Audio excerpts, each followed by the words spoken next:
Ngizokhuluma namhlanje ngale ncwadi. Lingathi njengoNkulunkulu. Umuntu angeke ngoNkulunkulu, uyengwa yinkanuko zakhe. Uma inkanuko isithathile indawo, ibeletha isono, kanti ukupheleliswa kwesono kungukufa. Uqala kancane uma ngabe experience inkanuko, ulibele ukhuleka until sekuphela la nembeza, masayiphila leyo mpilo, masayikhohlisa uthi ayivele umuntu uyona yekho umuntu ongoyo. And then ila khona usathane sengena khona-ke to convince you, to teach you, to lead you esonweni, la kholela khona kwi-trap lezo kufanele uphile impilo yokusokola.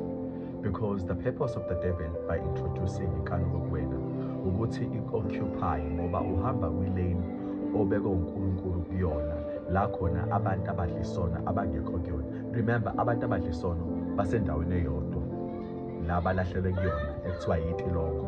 So wena uNkulunkulu kubeke in a separate path alone. So uma usathane ekushela ngale zinto zakhe zenkanuko ukuthi akuvimbe ungakhuli ngezibinini, noma hlasimpe ustrugglishe empilweni yakho yokholo. So when you entertain inkanuko, ugcine usuwona uNkulunkulu.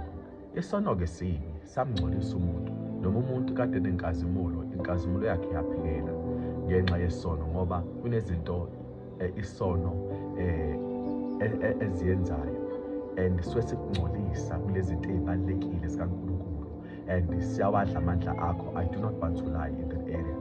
And siyakwazi ukumcontrol umuntu uma engasidaluli, and ugcina uNkulunkulu engasazwakali kahle ngoba lo muntu use-experience isono.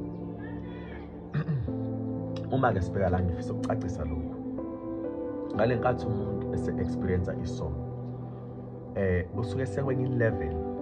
Le level le abantu abakuyona bayamelana nentando kaNkulunkulu, bayamelana nje neqiniso, abafuna ukutshela. It's because uSathane uphuphuthekisile ingqondo zabo to walk kule ndlela le bengabi nawo nembeza, bengesabi. Isigcino-ke salabantu ukuthi bafe entandweni kaNkulunkulu, and amagama abo ayasuswa encwadini yokuphila.